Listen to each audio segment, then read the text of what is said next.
مفتی طارق مسعود کے بیانات کے لیے اسلامک ریفلیکشن کو سبسکرائب کریں۔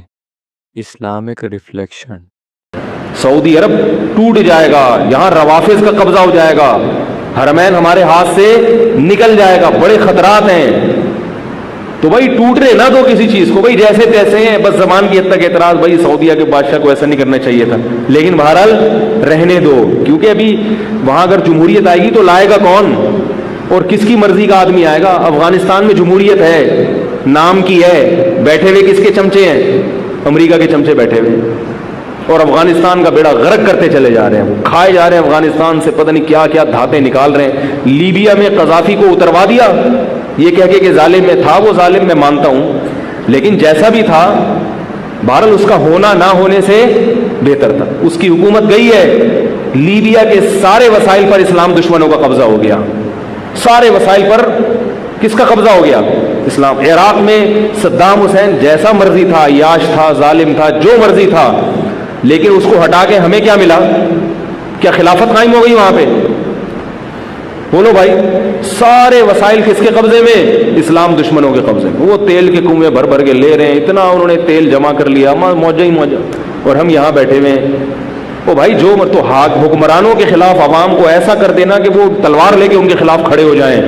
ہاں زبان سے جہاد ضروری ہے، ان کی غلط پالیسیوں پہ ان کو ٹوکنا کہ یہ غلط ہو رہا ہے، یہ صحیح ہو رہا ہے، یہ تو ضروری ہے، کیونکہ یہ ورنہ یہ بالکل ہی آؤٹ آف کنٹرول ہو جائیں گے۔ لیکن ان کے خلاف اگر لڑو گے تو نتیجہ کیا نکلے گا؟ تمہاری رہی صحیح قوت بھی ختم ہو جائے گی۔ تو نہ لڑو، محبت میں پیدا کرو گھروں میں بھی۔ تو نبی صلی اللہ علیہ وسلم نے فرمایا ان دونوں کو عذاب کیوں ہو رہا ہے؟ کبیرہ گناہ کی وجہ سے، ایک پیشاب کی چھینٹوں سے نہیں بچتے تھے اور دوسرے چغلیاں۔ اور پھر آپ صلی اللہ علیہ وسلم نے شاخ رکھی ہری، فرمایا جب تک یہ ہری ہے لعلہ یخفف عنہما، شاید ان پر عذاب کم ہو جائے گا۔ تو اب یہاں ایک بات ہے، یہ یاد رکھو، قبروں پہ ہری شاخیں لگانا جائز نہیں ہے، یہ نبی کی خصوصیت تھی، کیونکہ کسی صحابی سے یہ ثابت نہیں ہے کہ انہوں نے قبر پہ درخت لگایا ہو یا شاخ لگائی ہو۔ تو یہ غلط ہے، لوگ قبروں پہ درخت لگا دیتے ہیں۔ درخت لگائیں گلی محلے میں جہاں پبلک ہوتی ہے، مردے پبلک کے حکم سے خارج ہو گئے ہیں۔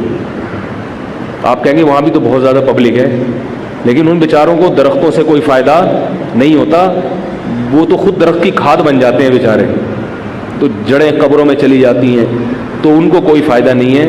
بلکہ اور یہ قبرستان میں درخت لگانے کا ایک نقصان یہ ہوتا ہے کہ سارے ہیروئن کی چرسیوں کو وہاں چھپنے کی جگہ میں، سارے زانی وہاں پہنچ جاتے ہیں، سارے عامل اور جادوگر وہاں پہنچ جاتے ہیں۔ تو اب آپ جا کے دیکھو یہ اتنے گھنے قبرستان ہیں کہ اس میں مردوں کو تو کوئی فائدہ نہیں ہو رہا، مردہ تو قبر کے اندر ہے نا، اس کو تو ایئر کنڈیشن بھی لگا دو بیچارہ، اس کے لیے تو یہ دنیا ختم ہو گئی اس کا، بلکہ مردوں کو نحوست ہو رہی ہوگی ان کی، جو وہاں پر جو غلط حرکتیں ہو رہی ہیں اس کی نحوست شاید مردوں کو نقصان نہ پہنچا رہی ہو۔